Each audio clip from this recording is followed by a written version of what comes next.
Il y a 10 ans, je m'étais tracé une vie qui n'a absolument rien à voir avec celle que j'ai aujourd'hui. Donc aujourd'hui, je voulais vous parler de 5 choses qui ont changé en 10 ans dans ma vie, puisque la Andy de il y a 21 ans est complètement différente de la Andy de 31 ans. Avant toute chose, si vous n'êtes pas abonné à mon podcast, n'hésitez pas à vous abonner sur votre plateforme d'écoute préférée ou bien sur YouTube et à liker cette vidéo. Donc la première chose qui a changé en 10 ans, ce sont mes priorités. Alors, mes priorités sont complètement différentes aujourd'hui que mes priorités que j'avais il y a 10 ans. Bien évidemment, quand on est dans notre vingtaine, on pense à faire la fête, on pense à voir nos amis, on pense à fuir notre famille et clairement, il n'y a pas énormément de choses qui sont alignées. En tout cas, quand j'avais ma vingtaine, je pensais que j'étais alignée et je ne l'étais absolument pas. Et on n'utilisait même pas en fait ce terme encore d'alignement il y a 10 ans, mais si vous voulez, ce que je pensais que je voulais était complètement, au final, complètement différent de ce que je veux vraiment. Donc, il y a 10 ans, quand j'étais dans la vingtaine, eh bien, j'allais faire la fête et je sortais tout le temps, tout le temps, tout le temps. Je vous avais déjà raconté un peu ma vie à ce sujet-là et je pensais que j'étais quelqu'un de fêtarde et à chaque occasion où on me demandait: «Oh Andy, tu sors?» eh ben, je sortais et je prenais pas forcément en compte mon bien-être. Il y a 10 ans, je faisais tout pour pouvoir être à l'extérieur que chez moi, que chez ma mère, parce que j'habitais chez ma mère à l'époque. Je préférais être à l'extérieur que être à l'intérieur. Il y a 10 ans, je n'étais pas forcément intéressée d'avoir une relation amoureuse. J'ai expérimenté une relation toxique pendant 3 ans et j'en avais eu ma dose et du coup, je ne pensais plus à être en relation longue donc du coup, c'est pas quelque chose qui m'intéressait. La seule chose qui n'a pas changé dans mes priorités, c'est la carrière. J'ai toujours été quelqu'un de très ambitieuse et donc du coup, ma carrière, en termes de carrière, ça n'a pas forcément changé dans ce sens où j'ai toujours voulu avoir une grande carrière. Mais on va en parler puisque c'est aussi une chose qui a changé, on va dire plutôt la direction. Bref, et aujourd'hui, 10 ans après, au final, mes priorités sont complètement différentes.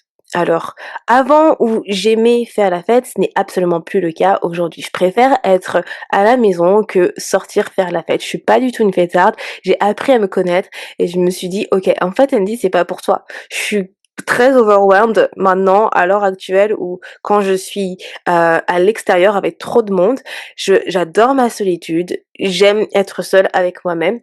Ma famille, elle me manque. Au contraire, je veux être en famille au lieu de la fuir. Comme quoi, on voit la différence avec l'âge aussi. Et plus j'ai grandi, plus j'étais intéressée par les relations longues et je n'étais plus dans cette optique d'avoir des relations courtes ou simplement des situationships. Également, mon bien-être est devenu une priorité. Donc aujourd'hui, comme vous le savez, je vous en parle, c'est vraiment mon dada. Je fais tout pour pouvoir me sentir bien, pour être en paix avec moi-même et pour avoir justement un équilibre qui me convient.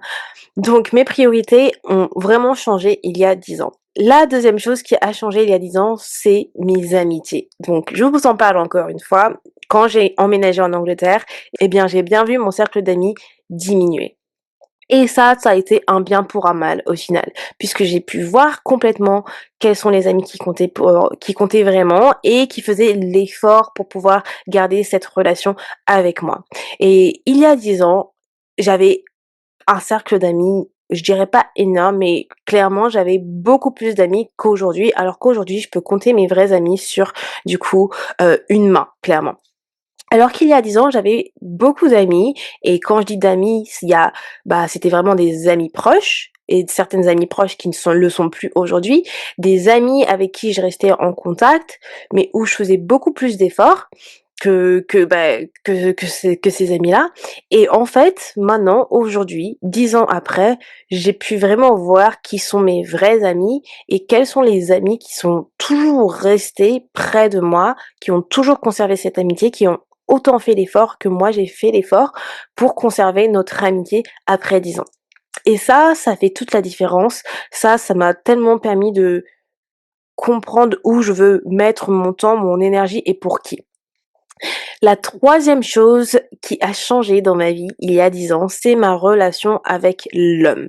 Quand je vous parle de ma relation avec l'homme, c'est que Je vous ai déjà parlé de mes croyances limitantes, de mon parcours, mais pour la faire courte, je vous ai dit que justement, ce qui était pas prioritaire il y a 10 ans, c'était le fait est que j'ai une relation longue après ma relation toxique et arrivée en Angleterre, ça a changé. C'est qu'en fait, j'ai travaillé sur tout ce côté relationship, relationnel et ça m'a permis vraiment de pouvoir me reconstruire et reconstruire ma relation avec l'homme. J'avais perdu toute confiance aux hommes, j'avais perdu tout espoir en l'amour avec ce que j'avais vécu et en travaillant sur moi, en travaillant sur mes croyances limitantes, sur les hommes, sur la relation en général et à essayer justement de comment dire? Casser mes schémas répétitifs et à trouver la relation idéale, ça a tout changé sur ma vie. Et aujourd'hui, bah, du coup, je suis avec mon partenaire que j'ai depuis 3 ans et ça se passe super bien. Et ça, c'est quelque chose qui a changé, mais je pense aussi qu'avec l'âge, bien évidemment, on sait très bien qu'on veut tous une relation longue, on mérite tous l'amour et on veut quelque chose qui dure. On va pas rester, dans des situations où on veut pas avoir quelqu'un. En tout cas, c'est très rare. La 4e chose qui a changé dans ma vie, c'est du coup ma direction de carrière. Alors, il y a 10 ans, je voulais être directrice événementielle et j'aurais été sur Paris. Alors qu'aujourd'hui, comme vous le savez, j'habite en Angleterre et complètement, je ne suis pas directrice événementielle. Je suis project manager du coup en full time et je suis coach de vie, entrepreneur avec mon business. Donc, rien à voir. Et ça, cette, perspective de carrière, en fait, j'aurais jamais imaginé in a million years que j'aurais eu cette perspective de carrière. Pourquoi? Parce que ça ne m'est jamais venu à l'esprit de devenir coach de vie, clairement, et d'être entrepreneur, en fait. En fait, j'étais freelance quand j'étais, adolescente. J'ai commencé le freelance, c'était quand? Quand j'ai commencé mon master, donc j'avais 21 ans, bref, je sais plus. Mais j'avais commencé le freelance et j'étais freelance dans l'événementiel et je faisais un peu des missions de community management et j'avais arrêté parce que j'emménageais en Angleterre. Mais je m'étais jamais imaginé que je serais redevenue justement entrepreneur. Et puis j'étais passionnée par l'événementiel. Je suis toujours autant passionnée par l'événementiel. Par contre, avec le temps, j'ai vu que ce n'était pas un métier qui me convenait au niveau de mon style de vie. Puisque l'événementiel, c'est beaucoup de travail, c'est beaucoup d'heures. C'est très difficile de pouvoir justement équilibrer notre vie sociale et la vie du travail. C'est un métier de passion et je suis vraiment passionnée de l'événementiel. Mais par contre, je sais très bien faire la différence sur qu'est-ce que je veux sur le long terme. Et sur le long terme, je sais que ça n'allait pas être tenable et que ce n'était pas le métier qu'il me faut. Donc j'ai fait pas cette reconversion, mais je me suis un peu redirigée vers autre chose. Et je pense que le déclic également, c'était que quand je suis arrivée en Angleterre, j'ai eu de la chance de trouver justement un poste de, project manager événementiel dans une boîte et j'ai eu une très mauvaise expérience. Donc là, je l'ai vraiment pris comme un signe de Dieu, de l'univers qui me disait que en fait, non, c'est pas, en fait, la solution qu'il te faut pour toi en termes de carrière. Et c'est pour ça que je fais toujours attention aux signes et que en fait, cette mauvaise expérience, c'était plutôt un cadeau puisque ça m'a permis de me diriger vers autre chose. Puisque j'ai eu cette mauvaise expérience, je me suis dit: «En fait, non, je veux plus travailler, dans l'événementiel pour le moment. Je vais faire de l'événementiel de mon côté. Je vais faire de l'événementiel pour mes proches, organiser des événements, voilà, qui me font plaisir sans le faire pour une entreprise». Et au final, ça me correspond extrêmement bien comme ça, puisque en fait, j'ai trouvé ma voie autrement et toutes les choses que j'ai faites aujourd'hui m'ont permis de me mener vers l'entrepreneuriat, vers le coaching et d'être épanouie ainsi. Donc en fait, ce que vous pensez vouloir faire, heu, dans votre vingtaine n'est peut-être pas forcément ce que vous allez faire au final dans 10 ans. Et je pense qu'aujourd'hui, les jeunes d'aujourd'hui, enfin, encore une fois, il y a 2 écoles. Vous allez avoir certains jeunes qui vont être ultra motivés et qui vont savoir ce qu'ils veulent faire, mais ça ne veut pas forcément dire que vous allez rester justement dans ce métier-là. Si vous le restez dans ce métier-là, c'est génial et je vous le souhaite parce qu'il y a très peu de personnes où justement, qui restent dans leur métier, mais parce que tout simplement parce que ce n'était pas fait pour eux ou ils ne sont plus alignés.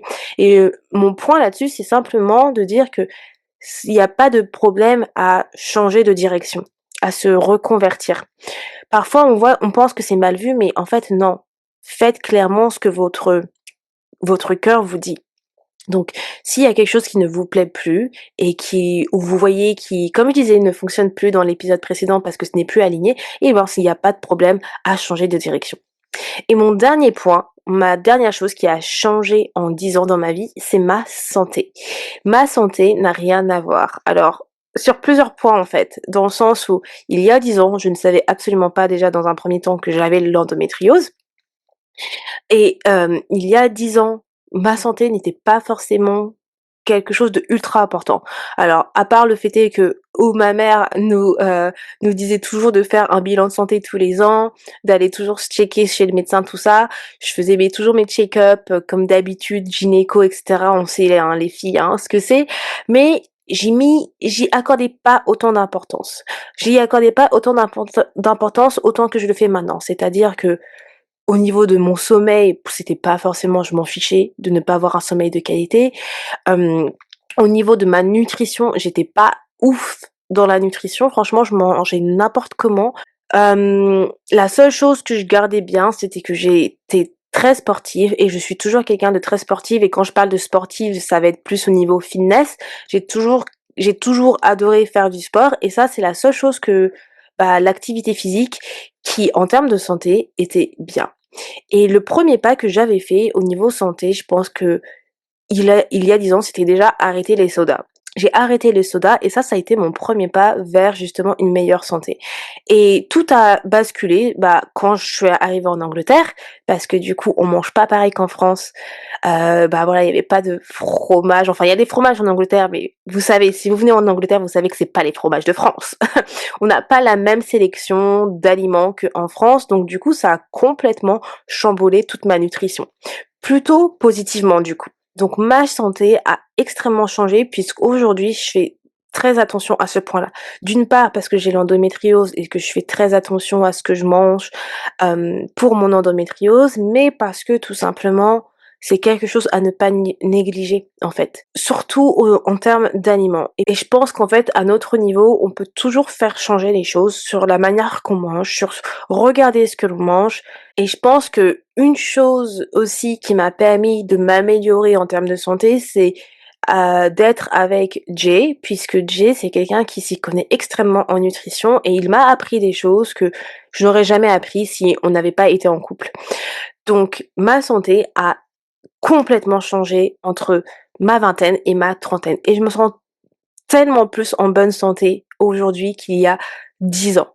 Clairement, je vous assure que je me sens tellement mieux dans ma peau. Avant, je mangeais pas autant de légumes qu'aujourd'hui. Je détestais les légumes quand j'étais en France. J'ai commencé à manger des légumes en Angleterre. Vous vous imaginez? C'est-à-dire du coup à 24 ans. Genre clairement. Donc pour vous dire que comme quoi il y a énormément des choses qui peuvent changer. Voilà, je m'arrête sur ces 5 choses-là. Si vous souhaitez en savoir plus sur les choses qui ont changé justement en 10 ans, j'ai fait un post Instagram, un carrousel à ce sujet, donc vous pouvez checker sur Instagram. Et si ça résonne avec vous, n'hésitez pas à me dire en commentaire quelle est une des choses principales qui a changé dans votre vie entre la vous d'il y a 10 ans à aujourd'hui. Ça m'intéresserait de savoir si on a peut-être les mêmes similarités. Voilà les amours pour cet épisode. Moi, je vous fais des gros bisous et je vous dis à demain pour un nouvel épisode de Fille Positive. Ciao tout le monde!